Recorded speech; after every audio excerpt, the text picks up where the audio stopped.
Okay, if you read this text, look at that.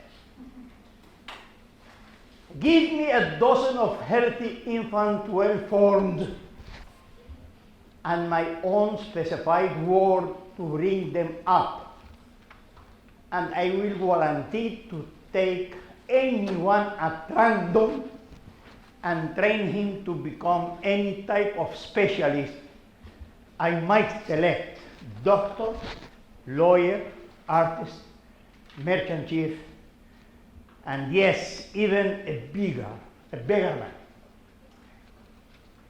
Regardless of his talent, penchant, tendency, vocation, and race of ancestors. Who said that?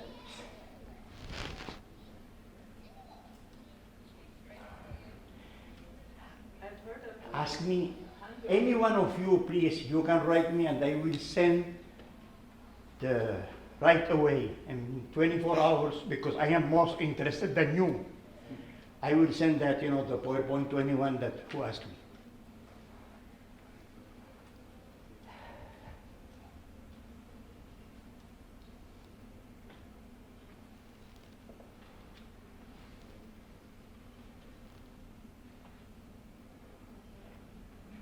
Hey, what's wrong here, Andres?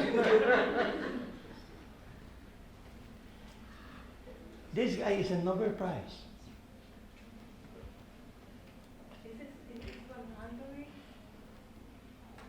No, I think it's, if I'm not, he's something from Austria, but no, it's a German.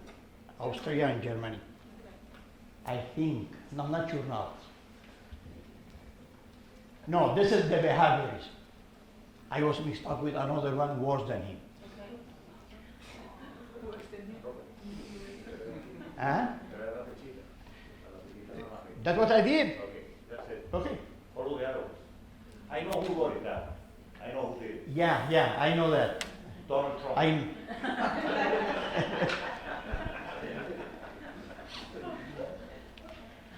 So this is behaviorism.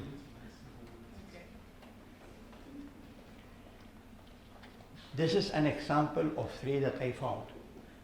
I can find a lot more of what I called, I'm gonna still calling, inspired, that I was recommended by a close friend of mine not to say the word, but I'm gonna say it because it's the truth. This is an example of interdisciplinary incestus.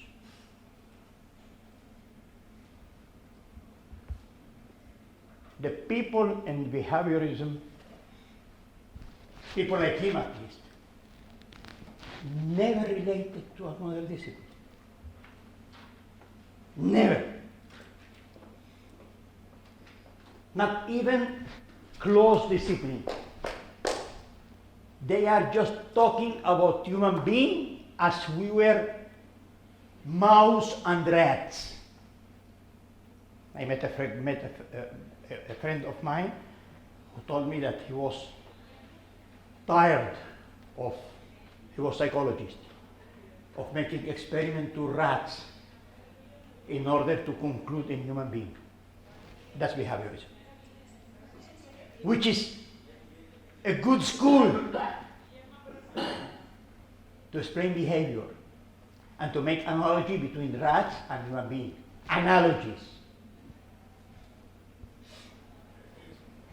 But if you know nothing about human being, how you can talk about human being?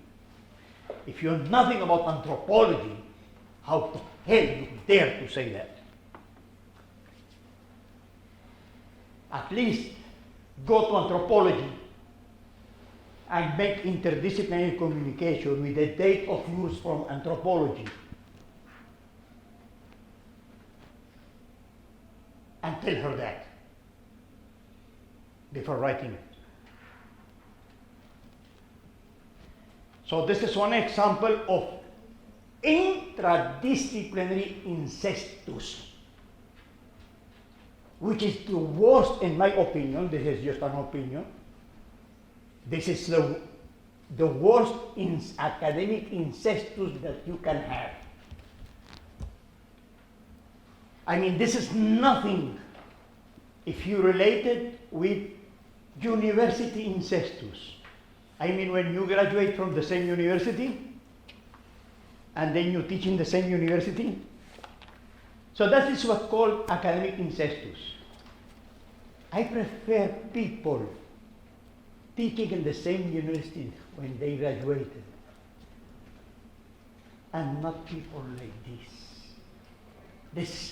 This is an interdisciplinary incestus, which is worse than intra-university incestus. This is incest. Many friends of mine told me not to use the word, to use inbreeding. So writing the article, I mix inbreeding and incestus. But it's incestus, that's it. This is worse than intra-university incestus. This is a real incestus. Because this guy is not affecting just his student because of his incestus. It's affecting the world because of his incestus. It's an intellectual monster. You don't have to believe me anything. Think about it. Just think about it.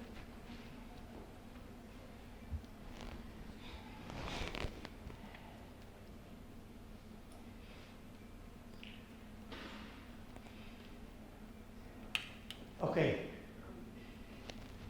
Give me a dozen of healthy infants, well formed, and my own specified word to bring them up, and I will guarantee to take anyone at random and train him or her to become any type of specialist I might select, a doctor, lawyer, artist, merchant, etc., etc., etc., etc.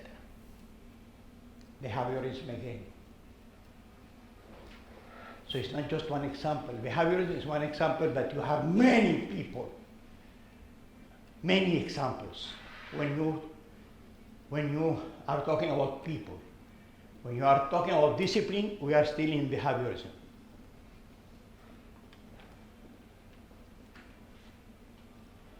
Now, who do you think said that? Give me a dozen of... I went against her.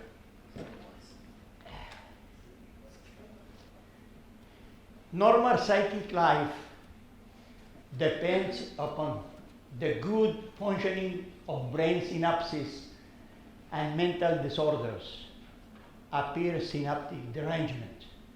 It is necessary to alter this synaptic adjustment and change the path chosen by the impulses in their constant passage as to modify the corresponding idea and force thought different channels. Who do you think said that? Is there here anyone here from Portugal?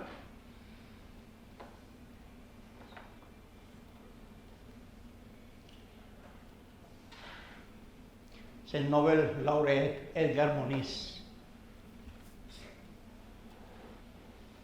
Thanks to what he did, in the United States, there was a man who started using the pin. He was not even a doctor. He started using the pin when you get pinching the eyes, the conduct in the eyes of the tear conduct. So he was not a medical doctor. He was not a surgeon, but he was not make surgery. He was pinching to get to the brain. And he did it for $200. And he had a mobile lab being transported everywhere in the state because it was $200 to do to this kind of operation to change anything inside the brain. So this is what happened with the sister of John Fitzgerald Kennedy. And they annihilated her because of the Side effects. The side effects of yeah, the word is lobotomy. This is another example of how dangerous could be interdisciplinary incestus. Because they were in their discipline and they knew nothing else. Nothing about ethics, nothing about the medical, nothing about other medical disciplines. They knew nothing about psychology, and they just wanted to do lobotomy. Thanks to whom? Thanks to the Nobel Prize. So we are not talking here about dummy people. We are talking here about Nobel Prizes, what the disaster they did. So they are not, these people are intelligent people. They are not dummy, they are intelligent people. But if this can happen to intelligent people, can you imagine what could happen to me as a dummy? If I get in this kind of incestus, interdisciplinary incestus? If that's happened to them, what could happen to me?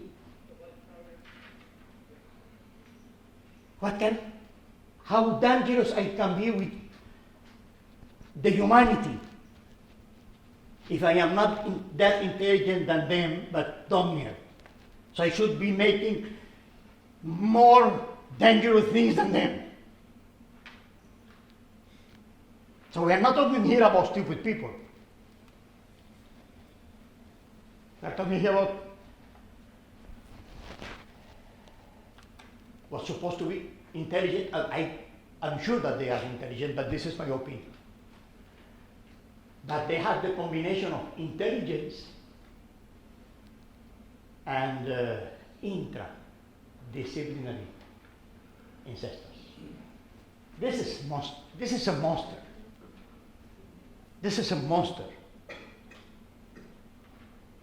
And the guy who did that here in the state, he was forbidden by law not to do any other kind of this kind of surgery. And after that, not any lobotomy either.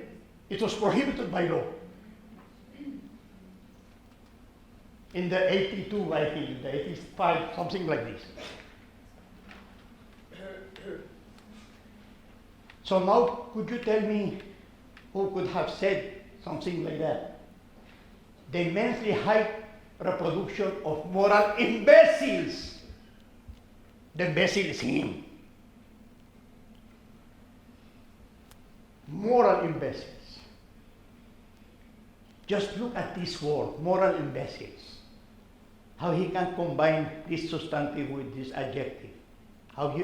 What kind of mind can make this combination? Has long been established, socially inferior human material is enabled to penetrate and finally to annihilate healthy nation.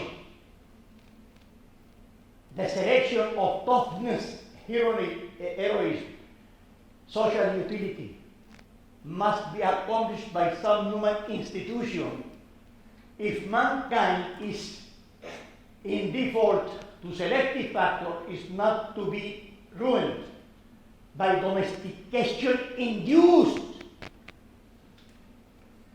degeneracy. The rational idea of the basis of our state has already accomplished much in this respect. We must and should rely on the healthy feeling of our best and judge them with extermination of elements of the population loaded with dregs.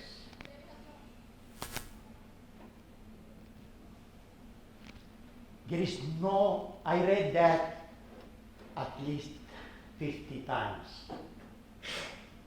And I cannot avoid getting, each time I read it, there's no way. If that's not a monster, intellectual monster, I would like someone to define me what is an intellectual monster. Who said that? Another.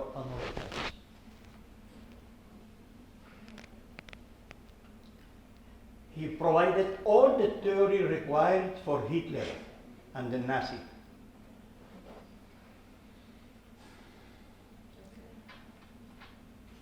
So he denied being Nazi. But about 10 years later, they discovered a letter of him when he was Nazi and giving advice to Hitler. So, almost all people asked the Nobel Prize people to retire his Nobel Prize. Can you imagine that they didn't do it? The only thing that happened to this guy in his life was that an Austrian university retired, removed the honorary doctorate. That's what's happened in his life. He still, until he died, weapon Nobel Prize. Not even with all this proof, the Nobel Prize committee removed his Nobel Prize.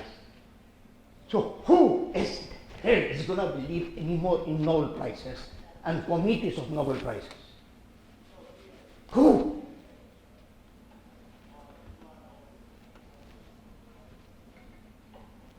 In my opinion, well, not just my opinion, but the book from when I got all these passages.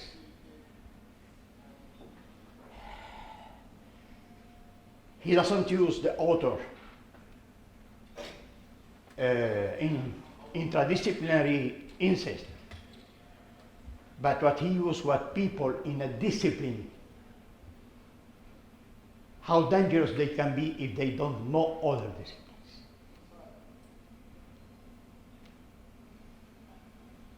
In my terms, this is intellectual incest, which is worse than academic incest in a university. So you're going to tell me, as any one of you is going to tell me, that interdisciplinary communication is not just a desirable things, but it's a necessary things to have. It's not just desirable as people handle it. It's necessary, it's needed in order to avoid these intellectual monsters. Because we are talking here again and again, I'm going to repeat that, about intelligent people, not dummy people.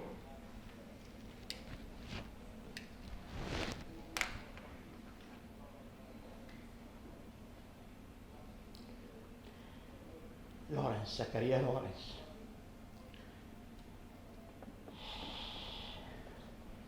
In his list, after the Jews were coming the African, and after the African, the Arabic. So he was going to kill the half of the people, the half of the planet,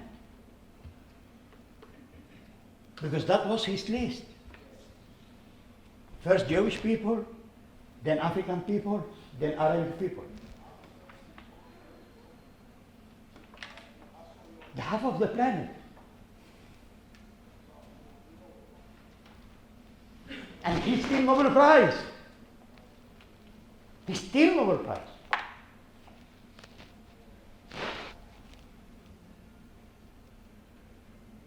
So I would like Obama to know that, to see how much he's value his Nobel Prize.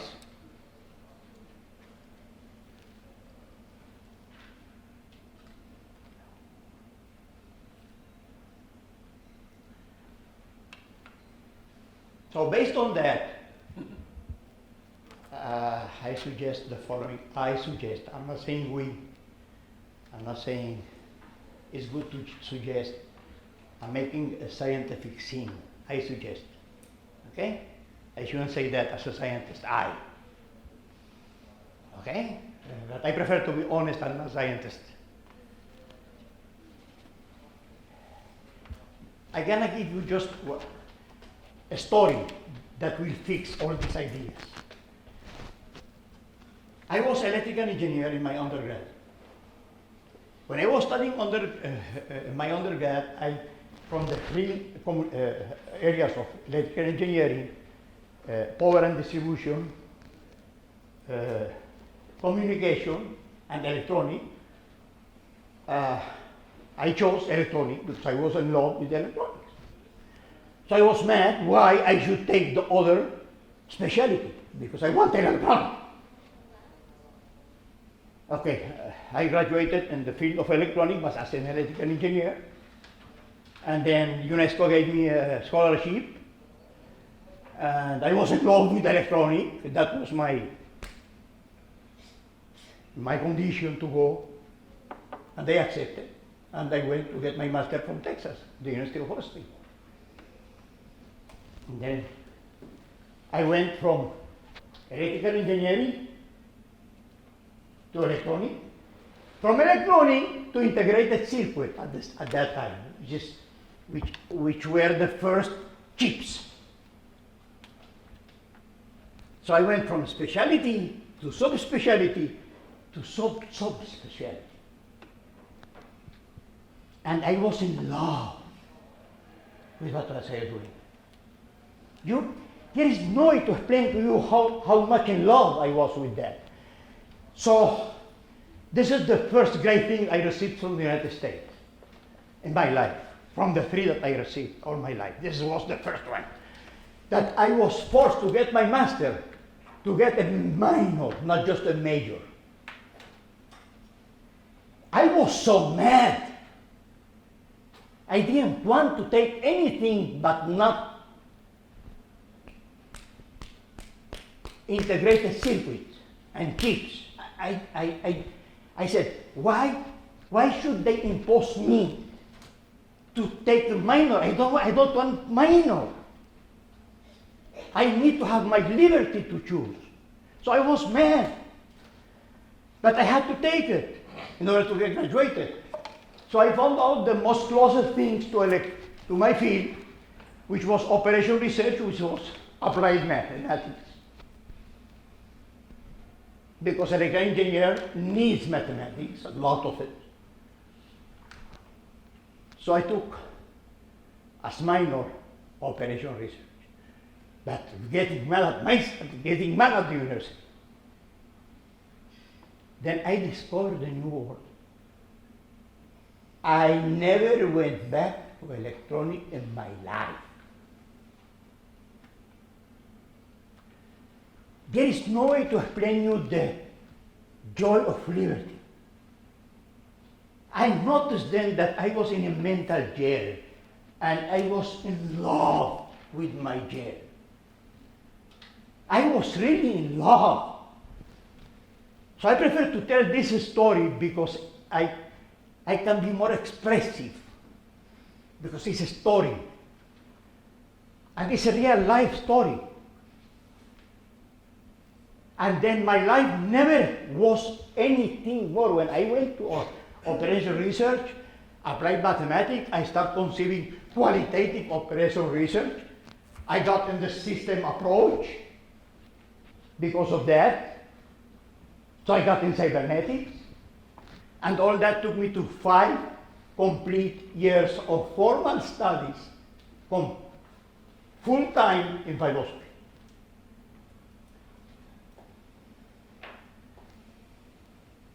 All that because the United States made me the huge favor to ask me for a minor in order to get me my master. So this is one of the things that I most appreciate from the United States. They liberated me from a mental jail that I was in love. I didn't want to leave it. I was in love with it. So my recommendation is anyone of you that are in love with what he or she is doing, hey, be sure,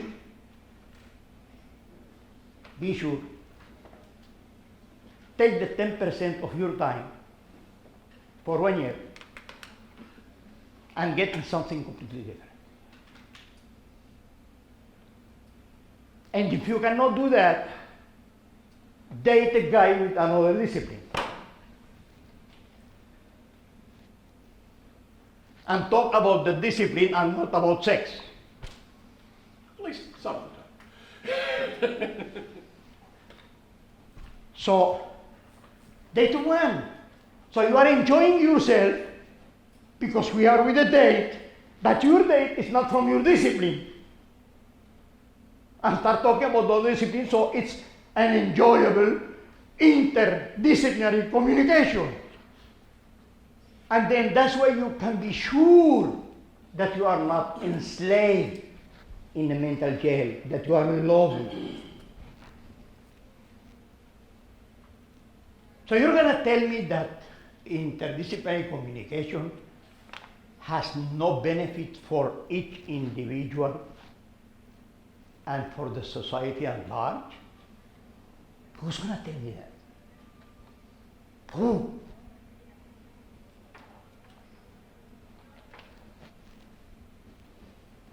So, I'm not avoiding disciplinary. Look at that. There is no interdisciplinary communication if there is no disciplinary communication first. There is no way. I mean, by definition, interdisciplinary requires disciplines. Because if you don't have discipline, you don't have interdisciplinary. If you don't have subject, you don't have intersubjective communication. You need. So disciplinary is a necessary condition for the advancement of science. The problem is that it's not a sufficient condition. And any mathematician knows how to differentiate between necessary and sufficient. You don't have to be a mathematician to differentiate that. I learned that in Analysis 1, my first semester in the university, to differentiate between necessary and sufficient. You can apply it everywhere, even if I learned that in mathematics, but you can apply it anywhere.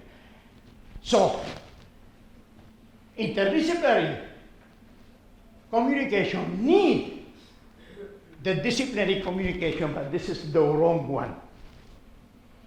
Okay. I had another one. Disciplinary and interdisciplinary. Without interdisciplinary, you cannot have interdisciplinary. And I'm working on a paper, and anyone who wants a draft, even if I am making fool of myself in the draft, I will send it to him or to her. Write me and I will send it. About this as a dialectic between discipline and interdiscipline. No one of them can exist without the other, or should not exist without the other. They are dialectically related with two kinds of dialectic. But this is not the moment to get into these details. Any one of you that would not care about reading something not finished, I will send him what I got, or her, what I got up to the present. And please start sending abstract, start sending comment, start telling me, hey, you are crazy because that. And I will keep the comment, I am crazy, but I will have the chance to say, well, I am not crazy. disagreement is the best thing to learn. So you don't have to agree. I prefer disagreement. But argue your disagreement, not just say, go to hell. Some reasoning. The same things happen between transdisciplinary and disciplinary. They need each other. They need each other. They cannot be alone. If you don't believe me, ask Jeremy Horn, that he is in the transdisciplinary field of philosophy. And how many things he did in his life in disciplinary way and interdisciplinary way, thanks to philosophy. Because he's managing general concepts, abstract concepts. So from abstract to go from the general to the special is easier than to go the other way around. Because other way around need abstraction. This way need compression. So he got himself involved in many disciplinary fields thanks to philosophy. Thanks because he's moving in the abstract. People think that philosophers are people that they don't know where they are because they are so abstracted that they don't know what's going on. Well, yes, there are some philosophers like that, but not philosophy is not that. Not all philosophers are like that, because there are many philosophers that they are making very concrete things. So you don't have to be a philosopher. All what you have to do is to make a little bit of abstraction based on interdisciplinary communication, or based in transdisciplinary concepts, which are, in my opinion, example, the system approach and cybernetics. I started with system approach and continue with cybernetic. You really have, I'm talking about my experience, okay? And it's not an opinion, but an experience. When you handle this concept, you increase your ability to manage specific concepts. System approach and cybernetic, what did to me at least personally, they didn't teach me anything new. Because I was an electrical engineer and I knew about control theory, and control theory is the mathematics of cybernetics, of the part of the cybernetic. But I start seeing the same word, but in color. The word didn't change for me with system approach and cybernetic. It was the same word that I saw, professionally and personally. And academically, it was the same word, nothing changed. But suddenly I found out that there were a lot of color that I never saw, because I was seeing everything as white and black and gray. So it's like going from a TV 30 years ago to a TV like now.